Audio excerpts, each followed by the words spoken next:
how to add a link to your Instagram bio. So hey guys, welcome to this tutorial. In this tutorial I'll be guiding you through the steps on how you can add the link of an external website in your Instagram bio. So in order to start, the first thing that you'll be going to do is launch your Instagram application by tapping onto the app icon. And now once we are inside the Instagram application, you can see the home page right here. So from here you will need to click onto your profile picture at the bottom right corner, and once you will see this in here, you need to click onto this edit profile button.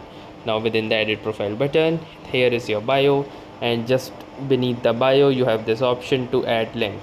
So click onto this add link button and then click onto this add external link. Your links are visible to everyone on and off Instagram. So click on add external link, and from here you can simply type in the URL, and you can also name the title. So for example, let's say this will be my title, and you can also add emojis in the same if you want. So if you want, you can add emojis like this, and then click onto this tick mark option. Now once you will do this, you can see that the link has been added, and if you will go to your profile, you can see that the link is appearing right here. So that's how easily you can add links to your Instagram profile or your Instagram bio. So that was all for this tutorial. Thanks for watching and have a nice day.